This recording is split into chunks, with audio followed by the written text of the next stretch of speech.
Quinton Baker's oft-times turbulent career at Western Kentucky has run its course. In a statement Saturday, WKU announced that, due to consistent violation of team rules, Baker is no longer a member of the WKU football program and was removed from the team's roster on Friday. On his personal Twitter account, Baker wrote that I learned a lot about myself as well as the game of football and life. I'm sick walking away a better athlete and a better young man, the running back added. Baker also posted a letter from the WKU Athletic Compliance Department, which lays out the schools to which he will be barred from transferring. Those programs include any in Conference USA, as well the teams on its 2018 non-conference schedule, Louisville, Wisconsin, Ball State and Maine of the FCS. Attending WKU was an honor and a privilege. I learned a lot about myself as well as the game of football and life. I'm walking away a better athlete and a better young man.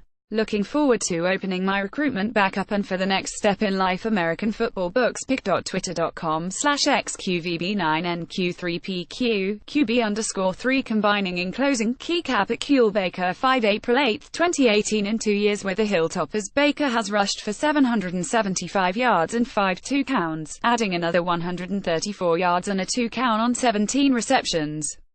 As a true freshman in 2016, Baker's 542 yards rushing were second on the team. He was third in 2017 with 233 yards. That on-field production, however, was mitigated by off-field woes. In April of 2016, Baker was arrested for driving under the influence and possession of marijuana. In June of last year, he was one of 6 WKU football players indicted in connection to an assault outside of a frat house. He ultimately pleaded guilty to a pair of misdemeanors. As a result of that incident, Baker was suspended for the 2017 opener against Eastern Kentucky. The teams that are able to nail down a starting quarterback by the end of the spring football are the fortunate ones. Unless there is a returning starter in the fold, the competition more often than not carries over to the summer unless there is a clear and definitive leader in the clubhouse. After TCU's chilly spring game on Saturday, head coach Gary Patterson appears ready to move forward, letting this competition play out a little more before the start of the 2018.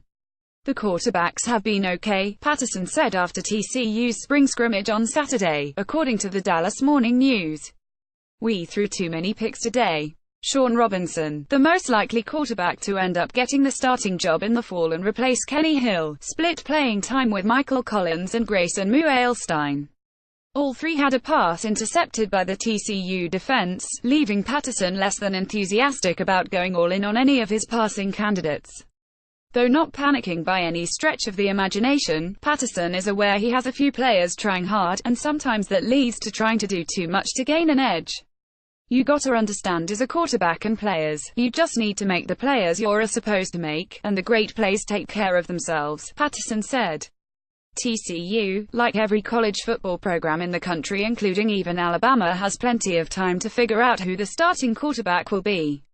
Expect this decision to be made much later in the summer, if not just before the start of the TCU opens the 2018 at home against Southern on September 1st. Follow at Kevin Ong FB. Let's face it, Alabama's biggest kryptonite over the past decade has seemingly been its special teams game, but Alabama has fared quite well in spite of the special teams deficiencies more often than not. Regardless, Alabama's constant struggles kicking the football remain one of the few areas of concern for Nick Saban on an annual basis. But not this spring. Perhaps Alabama kicker Joseph Bullock has connected on 4 of 5 field goal attempts, each said to be longer than 20 yards out, during a scrimmage on Saturday. Saban's response that was encouraging, Saban said according to ACAL.com, I think probably more than anyone out there on the field today, and I thought Joe handled this pretty well, is when you have bad conditions, how is it going to affect you as a specialist? I thought Joe handled it really well. That's really about as close to a glowing review you might get out of Saban at any time of the year, including in spring.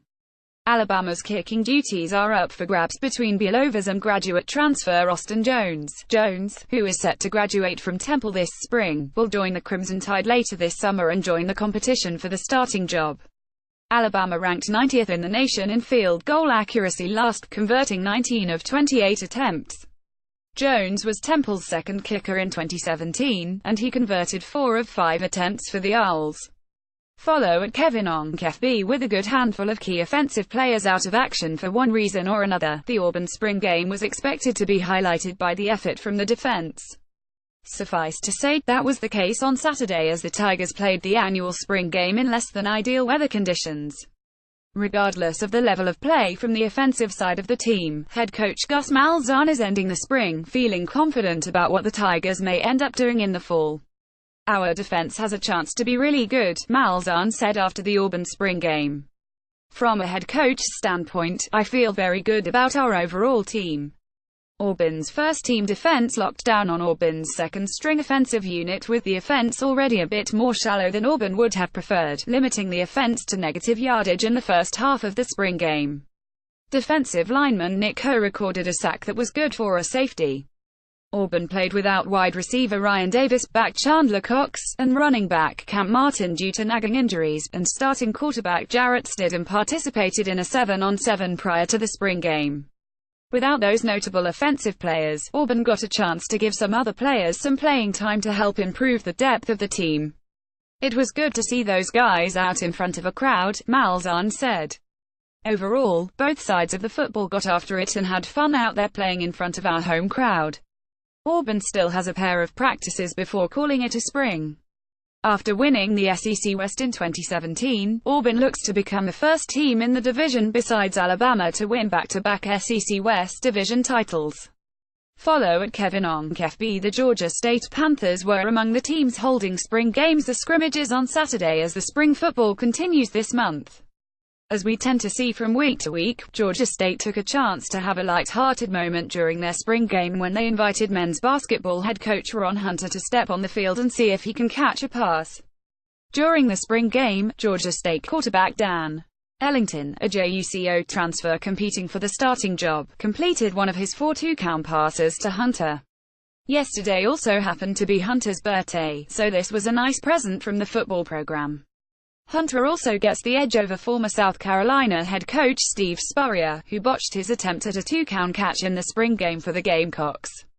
Who will be the next coach to try catching a two-count in a spring game? Ellington was 21 for 24 for 249 yards and 4 two-counts in the spring game and may have been the leading candidate for the starting job as a result, although head coach Sean Elliott seemed pleased with the performance of all his available quarterbacks, including Aaron Winchester and Jack Walker Sr. Jack Ayers Park sat out of the game with an injury.